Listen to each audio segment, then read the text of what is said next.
Good evening, ladies and gentlemen. Welcome back to the second episode of the Season 11 Ace and Ektar Heroes of the Storm casting podcast. I'm still Ektar, and he's still Ace. Ace, welcome back to Day 2. Day 2 of NGS, cast 2 of the season. I'm actually thinking we're pacing to have that mug in 6 weeks. Because who would know casting on the weekends? Yeah, no absolutely. games either. No Fridays either. We're usually pretty busy with stuff.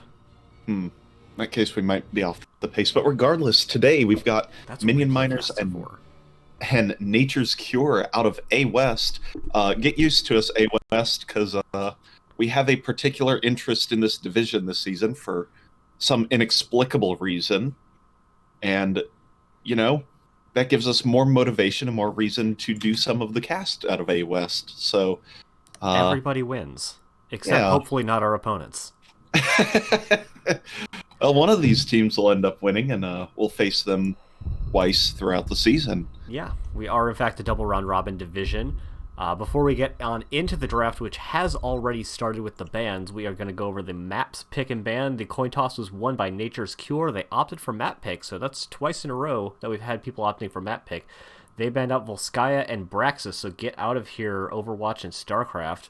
And Minion Miners banning out Battlefield of Eternity and Towers of Doom. We find ourselves on Cursed Hollow for map number 1, which is a bit of a departure from normal.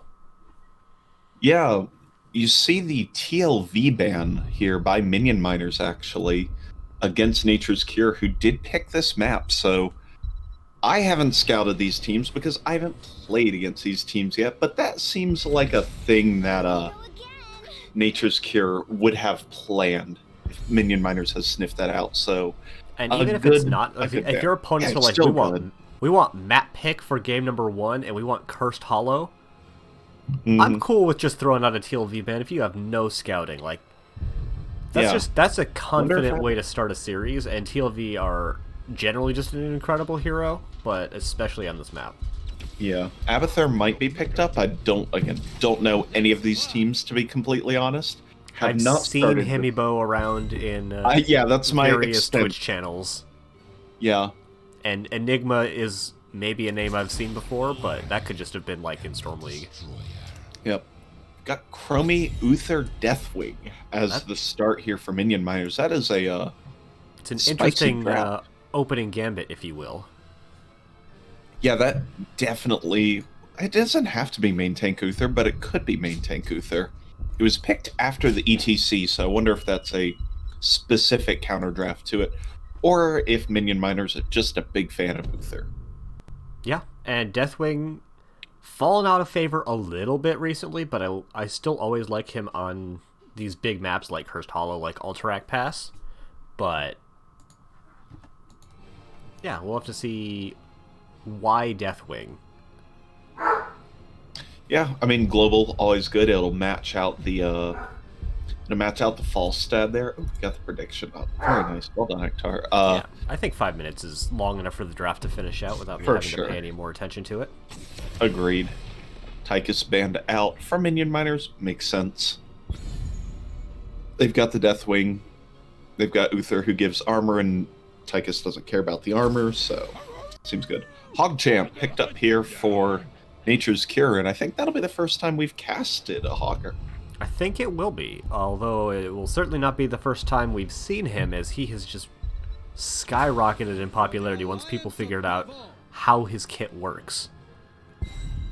Yeah, I mean, there was a time where he was the lowest win rate hero, and then they except didn't for like touch him. Maybe Genji, and they didn't change anything, and he became like a 53 win rate hero, which it's really interesting. And you've got to give it to Blizzard for really kind of hitting the mark. Like, Hogger is good, maybe even very good, but I don't think he's oppressive. Yeah. But just the fact that they were able to, admittedly, it could be just they didn't have the manpower to affect Hogger earlier, but he rose to a fine win rate for a new hero, but started terrible. Yeah, definitely. We've got either a tankless or healerless draft on the side of Minion Miners here. Uther can do both of those roles, but not at the same time, it's very difficult. He could do it if played well, but I don't know how that'll work, but there will be a lot of damage here for minion miners to follow up any kind of CC with. Yeah. Plus, just, Greymane being able to throw curse bullets into Deathwing is always a good time if you're the Greymane player. Yep, if you want to rip one armor plate off, that is exactly how you do it. Could be more if he doesn't pick up Protected. It is always a guaranteed one. Oh, it's not always a guaranteed because it's by percent health remaining, but yeah, it can never do more than one. But it does. No, you're right, because it's 30% of current, right? I think it's 40%. Maybe it's 35. It's 35%. So yeah, of current. Okay. So as long as they're over 60-something% health, you've got it. So yeah.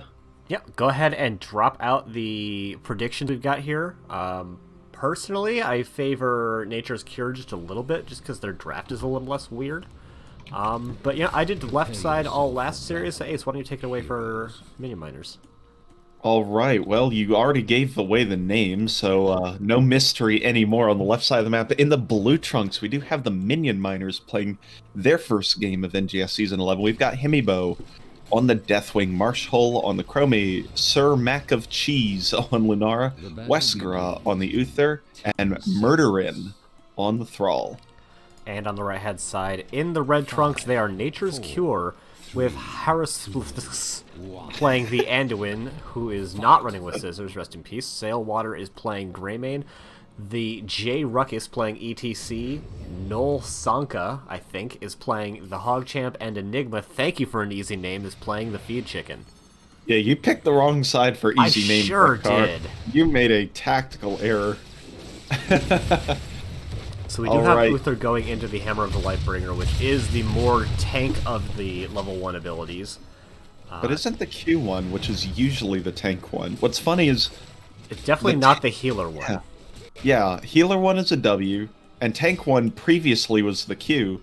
So seeing E come out is like, that's interesting. But it does provide the CC they need to actually make a fight go.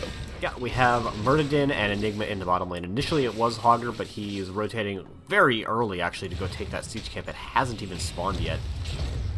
Yeah, and Sir Mac of Cheese is doing the exact same thing on the other side of the map, so these camps going to be taken incredibly quickly, especially with the power of that Hogger spin to win. Which, yeah, will do an actually ridiculous amount of damage to that siege camp. Every individual hit is pretty meh, but when you can bounce back and forth multiple times a second, it's pretty sizable. Yeah, and you can see the difference here. Hogger now picks up the camp here, 124. Lunara still working on the camp, and it'll be finished. Let's see when that gets picked up.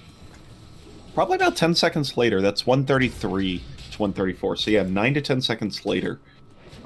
Shouldn't make that much of a difference in the long run, but it is an interesting point as Hogger now moves to the Bruiser camp to do a ton of damage. Yeah, and Uther is going to do the same as well, helping Lunara out there. Hogger is able to take this a little bit more easily because he's got that self-sustain and he takes it real heckin' fast. I was going to say that Lunara gets a big boost to her clear speed at level 4 when she picks up some Uther's culling, but I don't think she takes it that fast even. Yeah, I don't even think so either. Hogger's strength relies in his macro capabilities and disruption in team fights. Murderin actually has a chance. Does he have root available? 2 seconds. And Enigma does go ahead, barrel roll out of there, and goes ahead and hearths up to be prepared for this curse phase, which will be starting in about 30 seconds. I'm interested to see what lane he goes to, because it is still 30 seconds. He'll probably want to go mid or top and manually and then fly down, and that is exactly what we're seeing. A little bit of weird rotation with Hyrospliffs. X. Hyrospliff. The X is silent. Hyrospliff. Okay, good. Okay, cool.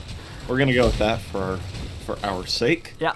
Anduin actually rotating into the top lane to poke at the Deathwing in the lane a little bit, which generally is not what you see on Anduin. He does not have good wave clear, even for a support hero. Sorry, healer. Oh, yeah. Alright, looks like Nature's Cure just goes ahead and opts to bail out of this one. Does not contest fight and does have a small advantage towards level 7. If that, but it'll cash itself in relatively shortly. Yeah, basically what they got was half a minion wave top lane, maybe.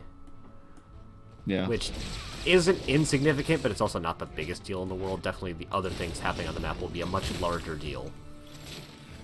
Yep, and there are going to be no camps available for at least a little while. 43 seconds on the red siege camp and 47 now on the blue siege camp. Again, that 9 to 10 second difference being the one between them, and now they might be up in time just for the objective. Yeah, it should be up. The siege camps should be up. Actually, Simultaneously. It's 25 versus 35 seconds, Yeah. so the one on the right-hand side will be up barely, but they would have to cede a little position to actually go and take the camp. Yeah, and I don't think Nature's Cure wants to really give up the positioning here because they did give up that first tribute. And giving up 2 into a Chromie, although Chromie is going to be level 8 here in just a second, so she will pick up that Slowing Sands as definitively the Slowing Sands build. And that's going to make it tough for Nature's Cure to contest. Yeah, we already have Jay Ruckus taking a little bit of damage as he just kind of walks into an Uther Dawn. Deathwing is going to use his heroics, so 2 heroics to 0 in favor of Minion Miners. And they're really putting that to use now as they pick up the first kill of the game and the second. Yep, great Cataclysm over by Himibo, and then body blocking out anybody from leaving. Chromie actually picks up the ultimate post-fight because, you know, you don't actually need ultimates to win fights. And, yeah, they've got now Minion Miners have a good advantage to get level 10 before this next tribute phase, and that could give them a free curse. The only sort of saving grace right now is that the next objective is spawning very far into Nature's Cure territory. So that one, they'll be down 10, which is a really tough spot for them to be in, but at least it's in a very defensible spot for them, so they might be able to soak out 10 without giving the objective up. Yeah, they don't have any good long-range poke heroes, though. Minion Miners are actually not even going to fight for it. They're already on their own boss. That's an interesting play. There are no healers nearby.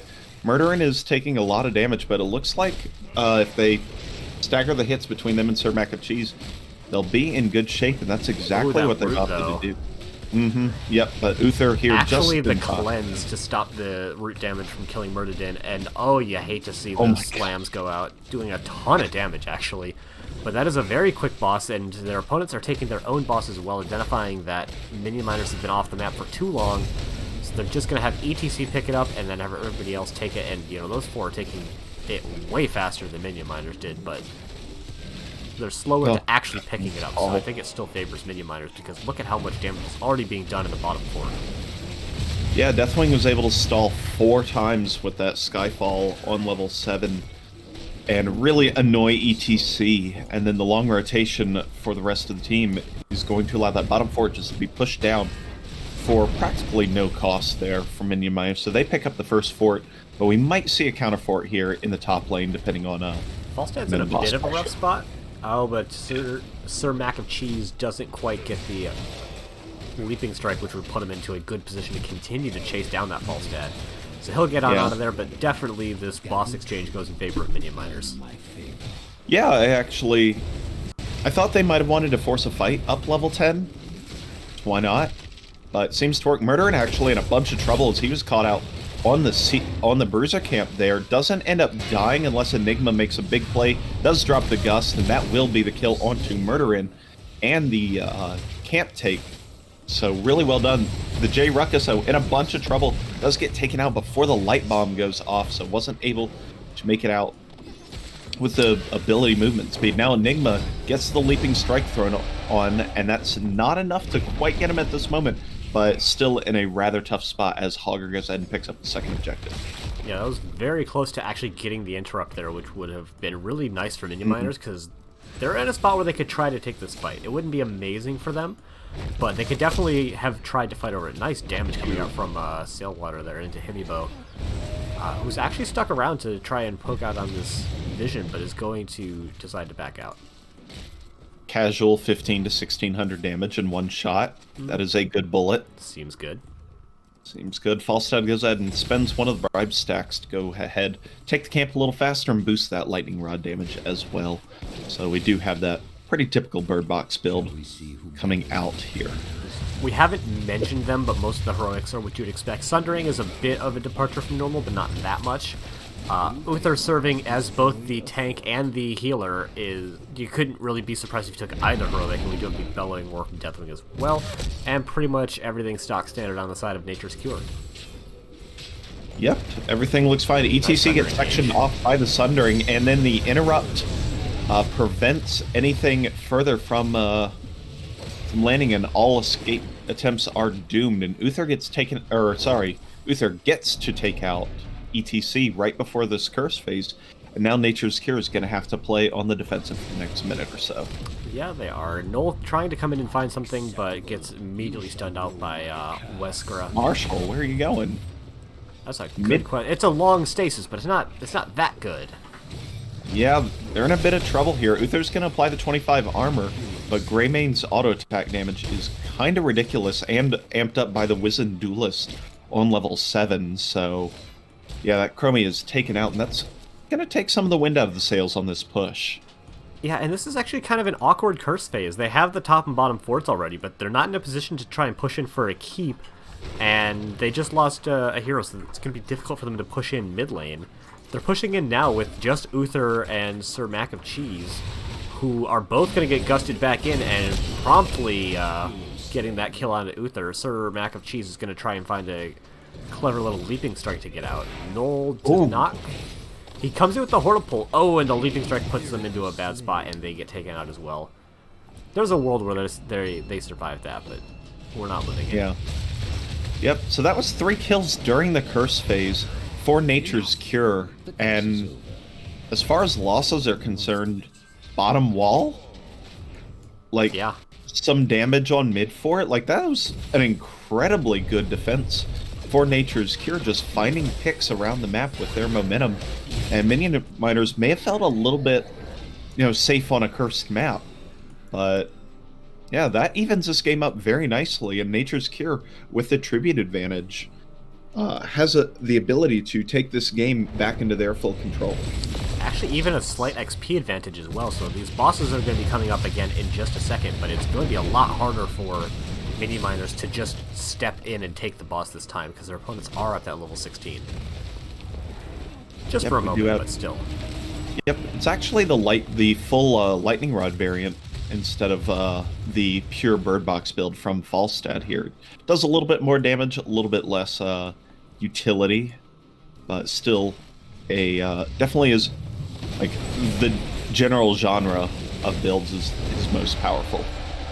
This is a nice little 5v4 from the Minion Miners. Falstad is just flying in now into a really weird position, actually. We have the Mosh Pit coming out, hitting on just Lunara, and is going to get ETC just blown the heck up.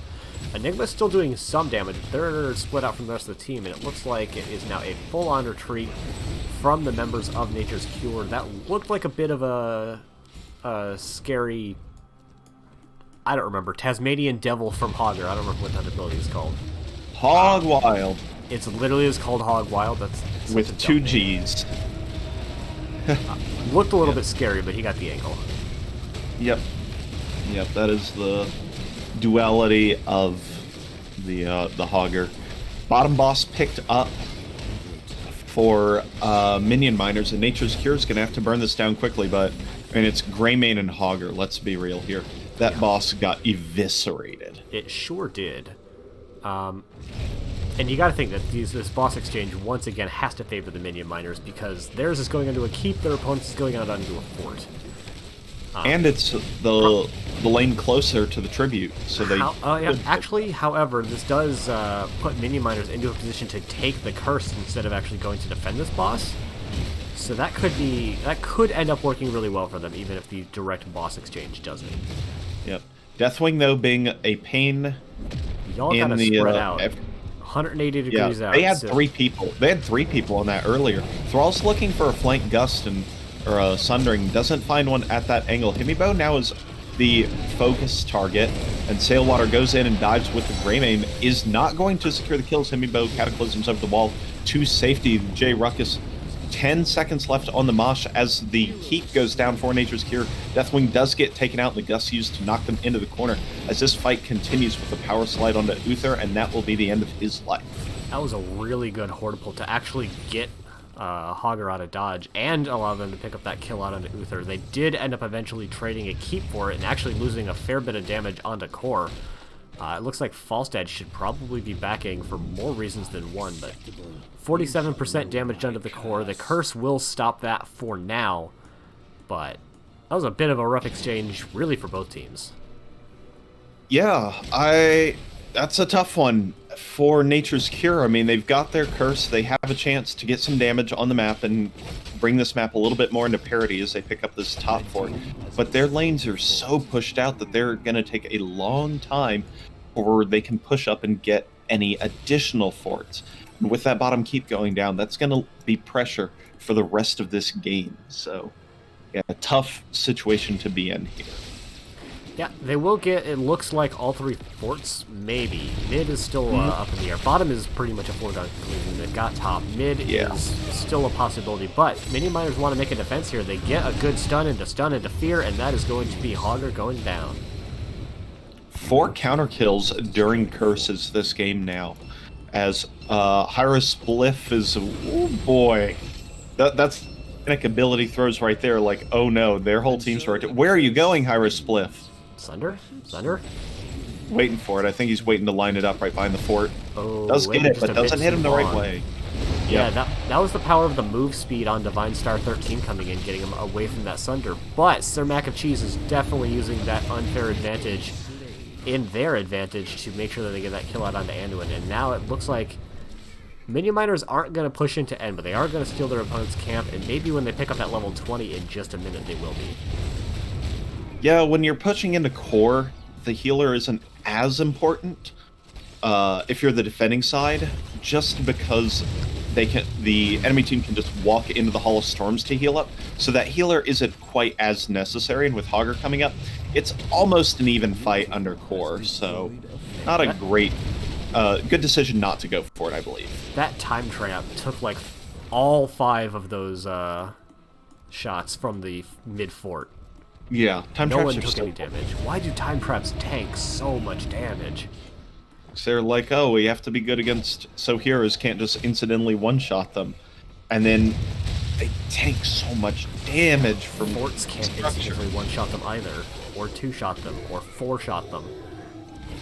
It's pretty crazy how bulky time traps are. So we do have the level 20s getting picked up now for the Minion Miners. We've got the Piercing, we've got the... Is it regular Bolt of the Storm still? Wind Rush. Oh, that's right, he gains Wind Fury instead of just Teleport. Yeah. I forget what the 20 is called, but extra damage on 4 stacks. Divine Hurricane and Burn Beneath My Shadow. Stood in the Fire. Burn Beneath My Shadow is the level 10 version. Yeah. Yep. So I thought there was going to be a fight down here in the bottom lane, but both teams actually pulling off this. Greymane opting for the Tooth and Claw, which increases the Morgan basic attack cleave damage and Razor Swipe damage. So going to be playing that Worgen form and doing all the damage on planet Earth if they can connect for a little while. But Wind Tunnel, game-changing ultimate here. We've got the Desperate Prayer Inner Focus combo, which allows him to Anduin to reset the Divine Plea cooldown after using it. We do have the Death Metal and, in my opinion, the most impactful 20 in the game, the Wind Tunnel. Yeah. Lots of damage gone out onto Nature's Cures. They're going to have to see positioning.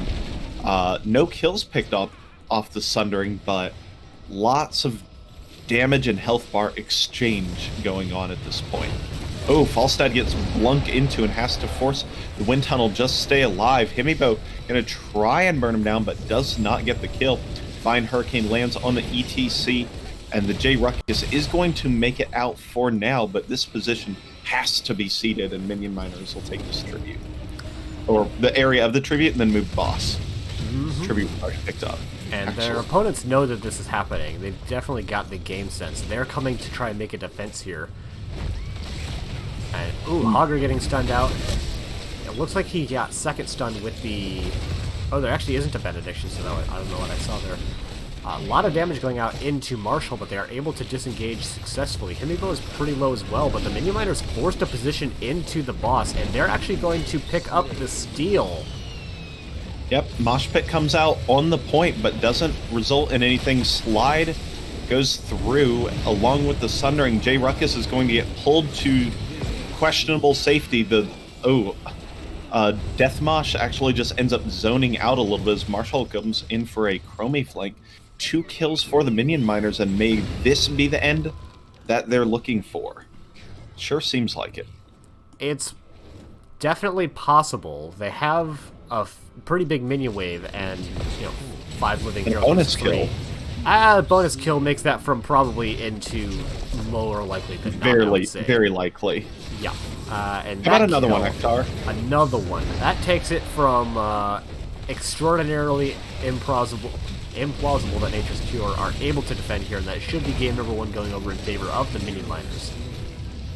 You say that. I do. With all 5 of them, I would give it a near certainty. Yes. Alright, Lunara ends on top of the core, taking As rightful she should. And game 1 goes to the Minion Miners. End that prediction after the stream delay catches up. Yeah, gotta wait for that so we don't spoil the ending. I know. Imagine just ending the prediction now, and it's like, can they make the core defense? Oh. Well, now we know the answer to that. I mean, when it was 5v1, you could probably know the answer to that, but still, the dramatic tension. It's all we have going for us in these casts. I gotta say, it really felt like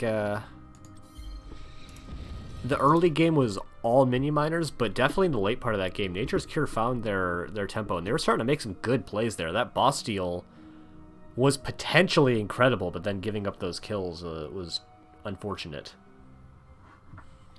Yeah, lots of split-second decisions there. And as we've reached these higher tiers of players, you get it where, and teams, there's less and less things to point out and say, this is what the loss was. But yeah, I think they played well and definitely can take a game, can come back on this. It's just adjusting to what the Minion Miners are doing. And again, who would expect the main tank Uther, basically just stun Uther, no healer comp? Because that's basically what happened there. So, yeah, game number 2. We'll see where we're going after this. Yep, I've just DM'd Sailwater to figure out what they're opting for in game 2. Alrighty, seems good. So then, what do you have to do? Do you have to ban something different? Do they just go to a more comfy map? I'm curious what you think needs to be done to kind of change that game up a little bit.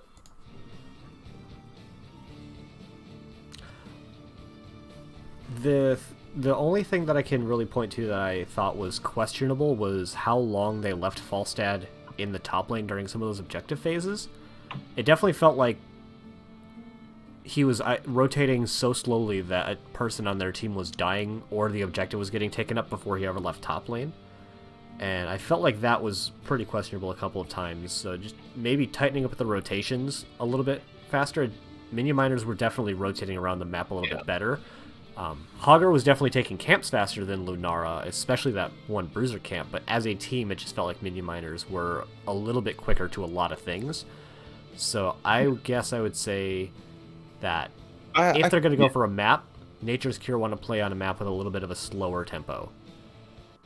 Yeah. Yeah, I think part of it is also without good poke heroes, like Greymane doesn't poke all that well to interrupt objectives. And who's the other DPS in there that wasn't Falstad? 3-4. No, that's it, because it's Hogger Falstad. Hogger can't poke, ETC can't poke, and Anduin can barely poke. Like, you can't gain that much global value without being able to stall out the objective at least somewhat. By the way, checked out the profile. Enigma, level 90 Vikings, Master League 3K. Seems good to ban it out. Good, well scouted Minion Miners. Yep. Shocking. So I don't suspect we will see TLV in this series then, which is always sad to me. 550 drafted games, 400 Storm League, 70% win rate. That is ridiculous. That is an eyes emoji ban in my book. Thinking about it, Dragonshire's not banned out. That's a map you can play Vikings on. Could. And that's a map you could have your Vikings banned out on.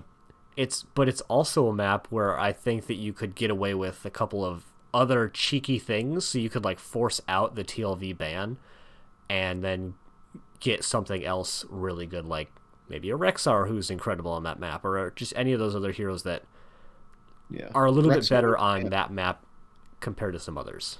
Still have not Rexar's heard banned as Silver. well, though. Yeah. There we go. There it is. Game It's 2, Alterac Pass. This is actually the map I was thinking of when I said a slower tempo. Yeah. Yeah, that definitely works out.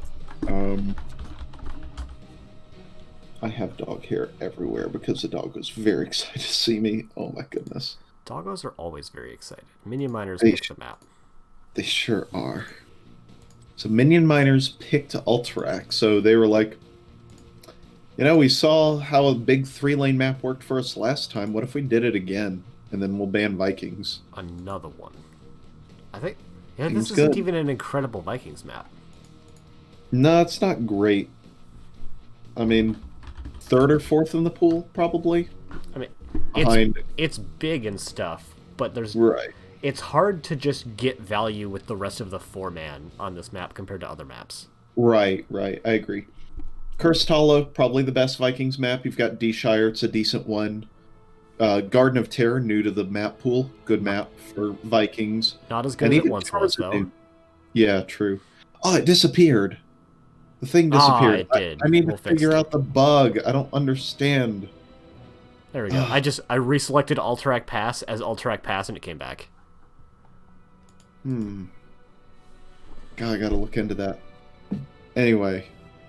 Any of you casters or aspiring casters out there, if you're using 7th Ace's casting tool and the thing goes away, make sure to let him know because it makes him feel good. Does it?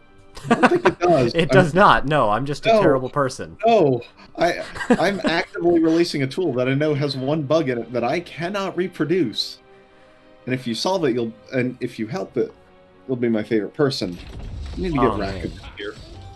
I wish I had a sufficient ability to look into troubleshooting that, because I want to be your favorite person, but... Don't worry, you're already there. I understand why, if someone else solves it, they would take that place. Yeah. Alrighty, game 2 on Alterac Pass. First pick over to Nature's Cure.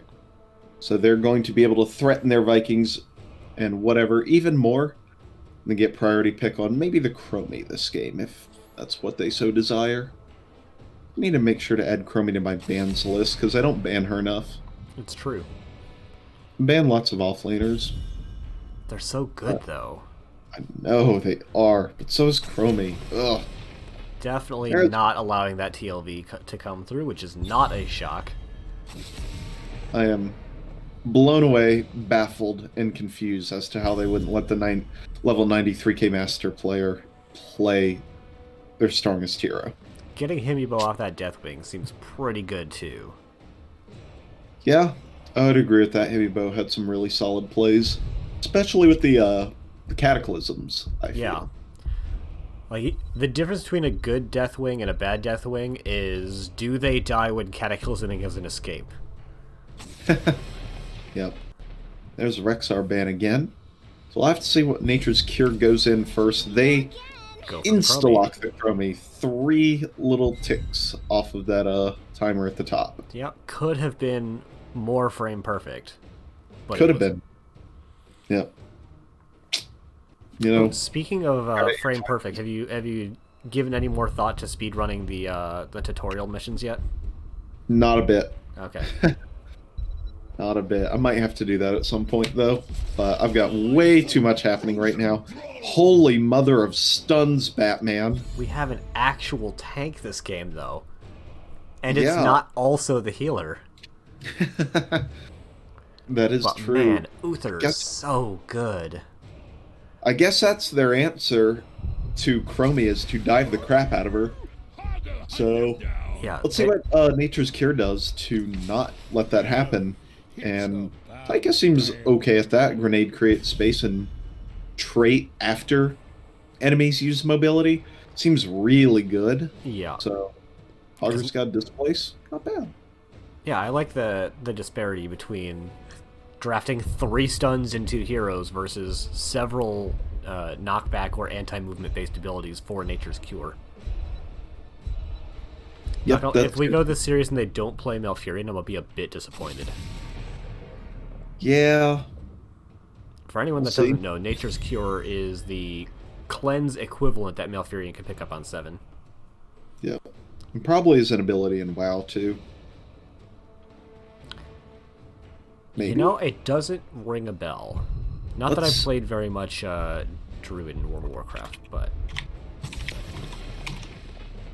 respecting the ETC from the previous game is seems prudent, and just a Leeming ban. That's a bit of a surprise to me.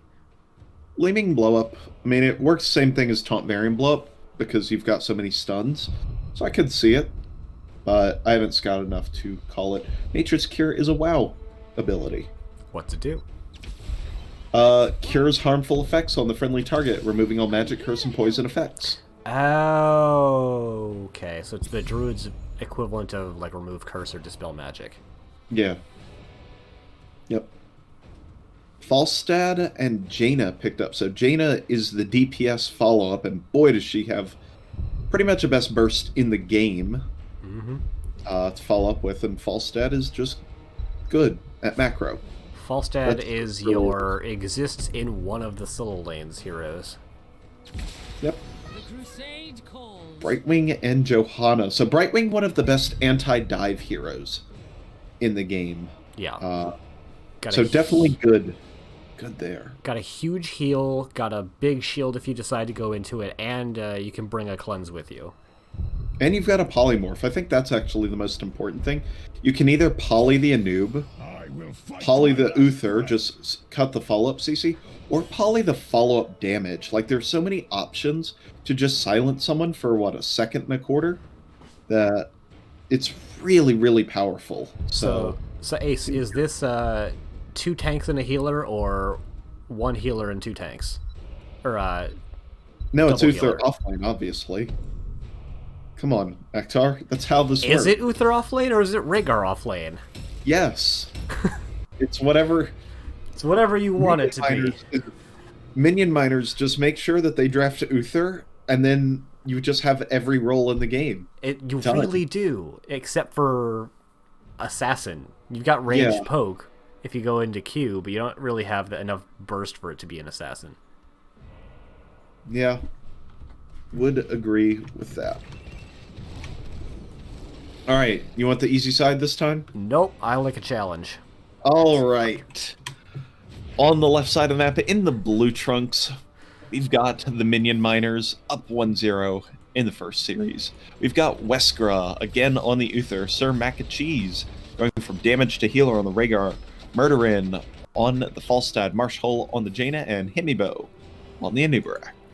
And on the right-hand side, in the red trunks, lined up pretty nicely for me, actually, we have Sailwater on the Tychus. The J Ruckus is playing Johanna.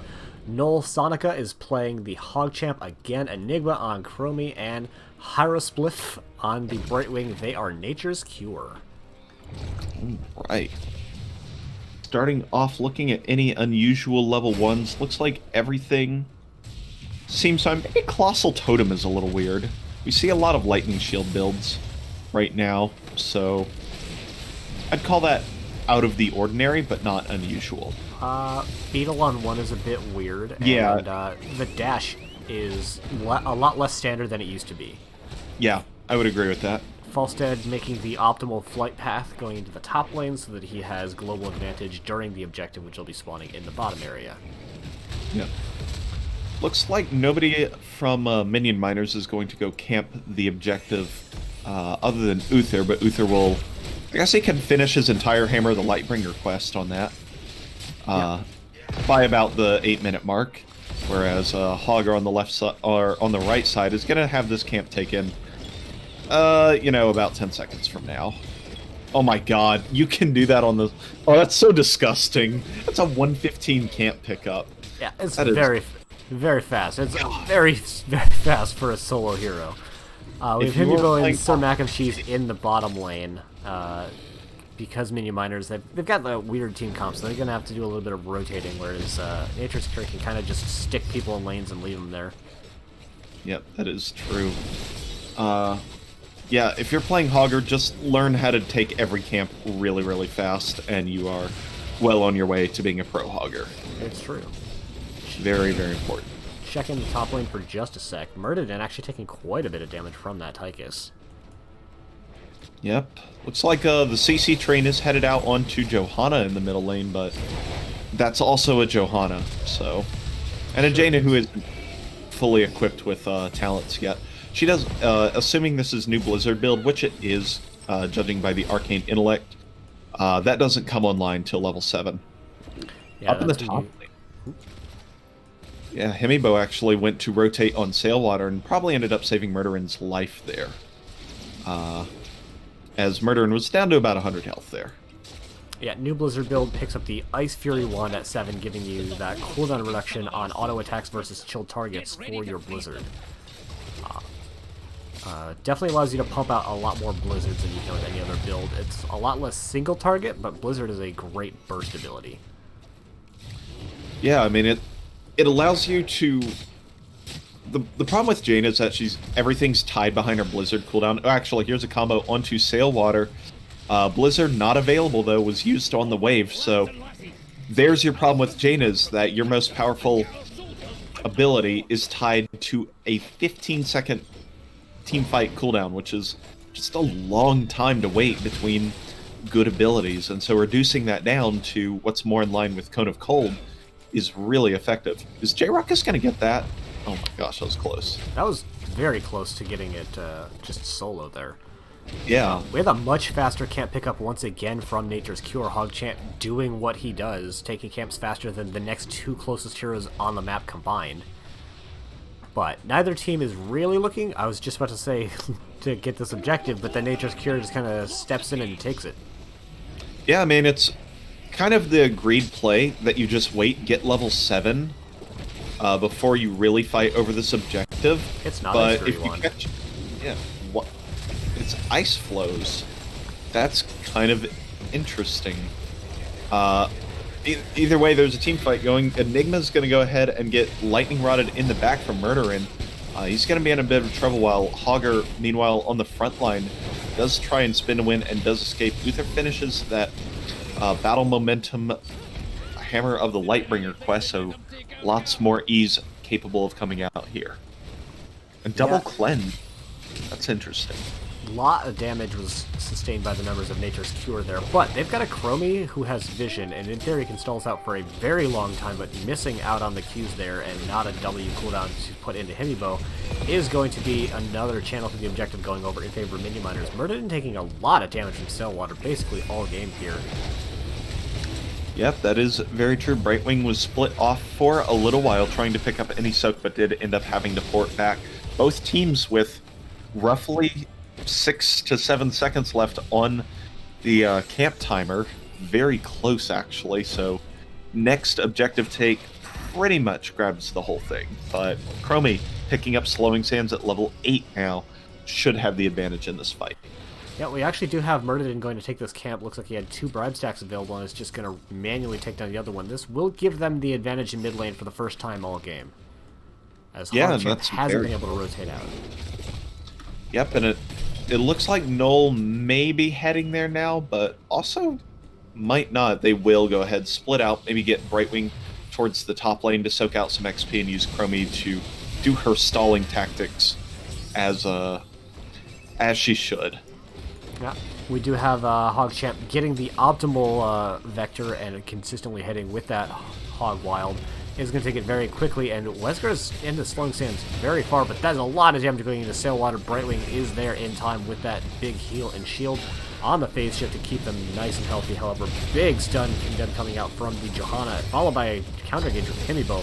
Lots of damage going on into both tanks, but ooh, that was a center eye hit coming out from Chromie there, putting Himibo to very low hit points. Yeah, it's a lot of damage coming out, and the flank from Hogger onto Weskra is enough to knock him out of position and confirm the kill. So now Nature's Cure moves on to the point and goes ahead and captures this first objective and has about a quarter level lead to level 10. Although that's dwindling quickly as the split out was a little faster for Minion Miners. Bit of a correction, that was definitely not a center Dragon's Eye hit. That was a Brightwing Q that was just slipped on in there. I think there were Dragon's Eye shots coming, or Dragon's Breath shots coming down, right, but the center hit was Brightwing's Arcane Flare. Yep. Yeah, for sure. A lot of damage going into Null there. Wow. Yeah, that's a lot of damage. It's going to have to consume that trash barrel and tap and get a Brightwing heal, and you're at full health, no problem. No big deal. Yeah, Brightwing's pretty good at this game. Yeah, Brightwing is a strong hero right now. Also want to point out the Relentless Soldier here on Tychus. What makes him also good into a composition like this is that he has 30 armor basically every time an engage goes down. There's a Water Elemental out onto a Johanna, and now that the D-Shield is down. Yes, it did. It actually got burned all the way through. And the Hinterland Blast confirms the kill. Did not really expect that one. We got a couple of weird ones this game. We've got the Hinterland's Blast, the Water Elemental, which isn't that unusual. More unusual is the Locust Swarm. We've got the Bloodlust and Divine Storm. On the other side, we have Shockwave, which is the least commonly of the chosen ultimates for Nature's Cure. Yeah, so Shockwave's going to be like a defensive cooldown to go against the Bloodlust engage. I can only imagine that's how it's going to be used, because in no universe do I see Nature's Cure being the aggressors on any major team fight from a neutral state. And yeah, that's an interesting little set of ultimates there from Minion Miners. They are playing their game, and they're doing it well. I like how it actually makes pinball sounds when he hits off of that. I know, just a bing, bing, bing, bing, bing, bing. Yeah, that's pretty great. Like, Haha's game is dead and everything, but like everything they put out still has good polish on it. They just don't get to put out as much. It's boss time. Yeah, Nature's Cure's just gonna come down and start working on this boss, and I mean, they've got Hogger. Like, Hogger gives you the ability to do so much work in PvE. It's actually insane. Is gonna get dropped very low, and there goes the boss before Wesker can even show up to it. I mean, your senses on that have to be so fast when playing against a Hogger. Yeah, especially on this map, because it's gigantic. It would have taken, what, 15 seconds for an Uberak to rotate down from the top lane? They'd have had to have sniffed that out so early to even consider responding. Yeah, and Himibo's actually checking the top boss as the bottom boss got started, and you just kind of have to, you know, if you haven't seen the other team in a while, you're stuck in that gambit of you just pick one and hope. Yep. So after getting the XP in the mid lane, we're gonna have a boss-to-boss play. This has been sniffed out, it looks like, by Minion Miners, but can they respond in time? I'm not convinced. I would give Certainly that a not. 0 hog champs out of 10 of a chance to respond to that in any due time. Would you say that they don't have a ghost of a chance? No, I wouldn't. I wouldn't say that at all, ever. Under any circumstances. No, pretty much ever. A lot of siege going into this top lane. The Commandeer Odin has been popped just for siege damage. Chromie putting down the Slowing Sands bunker, and that is going to be a very dead top fort, which will give them a nice little bit of a defensive positioning into this next objective phase. Yep, won't have to worry about the rotation or the retreat path of Minion Miners. Now the objective picked up for Nature's Cure, and they're going to go ahead and work on defending that. And Falstad's going to go ahead and bribe a bottom lane or a mid lane camp. Just 2 out of 3, though. You'll have to manually pick up the last of them. But they still have plenty of time to make this defense, especially because they see Tychus is in the mid lane. If they can get in here before he rotates, which unfortunately for them they cannot, they would have had a really good spot, but it's still an even spot, other than that they're trying to fight into a defensively positioned Chromie. Yep, that is very true. There goes the Locust Swarm and the Bloodlust. Brightwing actually a target of the focus, but the team seems a little scattered from Minion Miners and haven't picked a target yet. Right wing gets slammed by the Hinterland blast that hits 2. Anubrak, though, second to fall. J Ruckus very low, does not have the Iron Skin. Trades out the death, though. 2 for 2 so far, and this isn't anybody's confirmed team fight yet. I think we might just see some defensive play and a camp picked up and wait for another 5v5. I mean, why bother using focus fire when you can just Hinterlands blast 3 people? Yeah, Chromie barely got into the timeout before that, before it hit, so that might have been another death.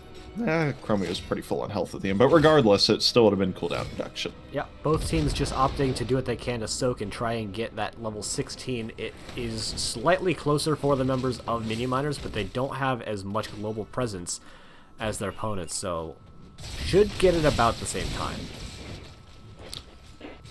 Yeah, that does seem to be the case. Hog are going to go ahead and hog while on out of there. Hinterland Blast for 1 only hits the Chromie here. D-Shield used from Johanna as well.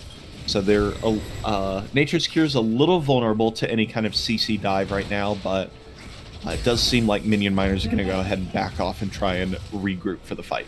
Yeah, and they were able to take a really good position here. They'll be able to set up the Slowing Sands and set up a nice defensive location, putting it pretty far forward, but big Divine Storm coming out, heading out into several members. And Hogchamp is in the back lane, but J-Ruck is getting pretty low, and that is going to be them falling right as the Bloodlust comes up. And this should go very well for the Minion Miners in the rest of this fight, but they've got a couple members that are still very low. Oh, Noel is at 1 HP for, you know, this zoomed out pixels that I have. I only saw 1 pixel, and that makes a 1 for me. That's a bunch of damage put in by Chromie as well, who's going to make this position very hard to defend into. Enigma trying to do damage to Marshall and does get a good amount off, while also not taking much herself, and that's actually a Jaina going to be killed. 4v5 in this scenario. Now the advantage swings back over to Nature's Cure as Johanna resurrects. Ace, I don't want to play against either of these teams. Yeah. Me either. They're very scary. Yeah. 16's getting picked up for both teams. We've got actually the Beacon of Light on the Uther, so 2 games in a row, Uther's not opting for the Benediction. Yeah. I didn't even see them get the channel over here. Yeah, they went ahead and just picked it up. It was like 3 seconds left on the timer, so no big deal there. So, yep, Cavalry coming out here for Nature's Cure, who have definitely fixed their compositional problems here by drafting a Chromie. Let's be real here, they drafted a Chromie. Seems good. I'm not saying that's the solution to all your problems, but if you can draft a Chromie, your draft is okay at least. It is the answer to some of their problems. For sure, like the opponents having a Chromie. We've got the objective barreling down into the top lane now. It looks like it is a 5 versus 5 team fight here in the top lane. It is the Cavalry versus the Building here, and it looks like the Building's actually doing a pretty good job holding out right now. Himibo doing a very short burrow charge there just to get that unstoppable. Not hitting anyone with the Impale, and that is a good little defense, but also a good retreat coming out from the members of Nature's Cure. We do still have the objective in the bottom lane, which Falstad is going to clear out now, which makes it a 5 versus 4 in top lane, but no objective for extra pushing power. Yep, that is true, but they do have that Reaver minion pushing into the top lane, so Mac and Cheese gets a face full of sand, and there's a Blessed Shield out. Counter Divine Storm, though, is going to let them retreat. There's a Bloodlust to initially retreat and then go out. Shockwave from the Hogger trying to stun up the engage. Weskra first taken out. Hinterland lands on just the Chromie again, so isn't going to do a ton of damage. The Numbing Blast does root out the members of Nature's Cure, but they're going to go ahead, walk away as 5, and just say, hey, we've got a Hogger and a Tychus and a Chromie. We're going to go ahead and take more bosses. Yeah, that hero Archer minion. Ranged minion? Spear minion? I don't know. Archer minion. Getting that mid-fort there for Nature's Cure as they go up in to take this boss, which they can definitely do when their opponents don't have an Uther. That is true. Ektar, I do want to point out, neither of these ranged minions here in the middle lane are using bows. One is using a gun and the other is a spear. I'm pretty sure I've played more Warcraft 3 than you. I am familiar with these units. Are they called archers? I think they are called archers. At least they are. They might be called archers on the wiki, but they might be called ranged. That's why I was going back and forth. Understandable. If you click on them, they say range minion in this game. But I will give you the benefit of the doubt. Minion. Yeah, you're totally right. You have played much more World of Warcraft than me. Also true. So this boss will get the top keep, so really nice pickup for the members of Nature's Cure. It won't get much more than that, and even the damage that gets put into the core will get healed off relatively quickly, which is why they're mostly just leaving this at this point, so that they can get to the objective a little bit quicker. Both teams not quite having that level 20 yet. I know that Nature's Cure would love to get that before taking an actual fight. They've got one on Chromie, but it's way better to have 5. Very, very true there. Yeah, it's always interesting watching better and better teams just leave stuff for the core to take care of more on this map than any other because of that health regeneration mechanic, which I think is really neat. Question from chat, what's wrong with Chromie? Nothing's wrong with Chromie, she's an incredible hero. That's the problem with her, is your opponents can sometimes draft her. We've got invisible friends, we'd love to see it. You're on draft scene still, Ektar? Am I? Gosh dang it. I thought I had done that already. Unlucky. Oh well. Well, we'll see it in full value now that we're here at level 20. We've got the Power Spike, which I think is a really cool talent, but I don't think I get to talk about talents as a team fight starting to break out here, and boy, that was a lot of damage from the Chromie. It sure was, and that was, unfortunately, a completely missed Hinterland's Blast from Murdered in there, and this is certainly going to be an objective going over in favor of Nature's Cure. This is maybe something that Minion Miners can defend, but it's going to be very tricky for them. So, let me ask you a question. Level 18, Chromie gets a Piercing Q. The Q does 669 damage, and then has the ability to do 40% more than that, which brings it up into the just like spitballing math kind of range towards 900 something. Why? There's a Hinterland's Blast that does 30% more damage at 1200. Has a 120-second cooldown. What even is this? It's so powerful. Chromie's so good. Yep. Disgusting. It really is. I don't even have a question. that was not a question, I was going to say. Why? Why, Blizzard? There. Global budget. Understandable. You can't have a hero as good as Chromie also have a global. So this keep was always going to fall. Now it's just a question of can they stop this? Oh my god, if there was Subdue, they would be very subdone right now. They are popping the Bloodlust. It's not an upgraded Bloodlust. J-Rock is taking a lot of damage. The upgraded Shockwave coming in, dealing a lot of damage and stuns. Hemibo very low. J-Ruckus is going to get that phase shift for healing, and the core is starting to fall fast. Yeah, down to 10,000 health with multiple cavalry on the core, just whacking it to death. Everybody needs to die on the core. If you're a fan of Game 3, and I am, and we're going to go visit our second one in 2 nights. We sure are. I haven't seen an Anubarak pick up anything other than Rewind in so long. I didn't get a chance to talk about it, but it happened. That is true. The Traitor King, 10% health, 20% spell armor with a hardened shield on top of it. That's a loaded talent, but like, what if you just stun somebody for 4 seconds straight by yourself? Yeah. It's pretty good. We did have the Storm Shield, which did get popped. Wasn't enough to save the day there. Power Spike, like you mentioned, hitting heroes with Shockwave reduces their armor and grants 20 Rage. Rage's cooldown reduction affects Shockwave's cooldown. There's a lot to unpack there, but it's a big upgrade to his heroic. We did see the Invisible Friends. I don't think it came into play very significantly, and I think the Indestructible did get popped during that last core push. It did, but also there could have been a Radiating Faith after that 4-person condemn. Because, God, Radiating... She did hit a very large condemn there. Yeah, I mean, Bless Shield goes from 2-second stun on primary target and 3/4 second on up to 2 secondary targets to 2 more targets, and they get stunned for the full duration. So that goes from a 3.5-second total stun to a possible 10-second stun across the whole team. And that's kind of insane to triple out your stun length like that. Yeah, it's definitely a lot of seconds of stun time there. Yep, that is very true. So, we're on to game 3. Minion Miners have the choice of what to do. They have chosen hero pick. Not a surprise. So, where does Nature's Cure take us? So, I had already wanted to see them go to Alterac Pass. That happened to them anyway. What would I want to see them play for game number 3? Our options are Dragonshire, Garden of Terror, Infernal Shrines, and Towers of Doom. Garden? I think I would want to see them play Dragonshire. Yeah. I want to see Garden because it's new.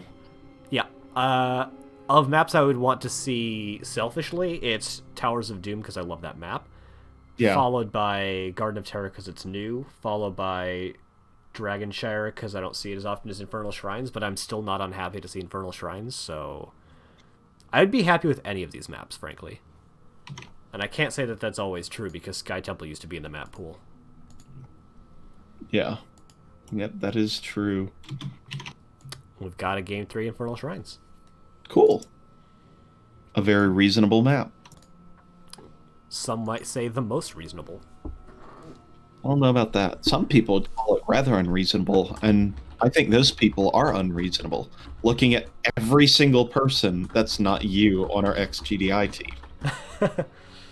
The map, I don't understand. Don't pick it against us. Oh no. I just crazy. I mean, XGDI is a time to do non-standard things with non-standard teams. So, on that basis, I get it. Yes, but also, like, do we have to play Warhead Junction every week? I don't know.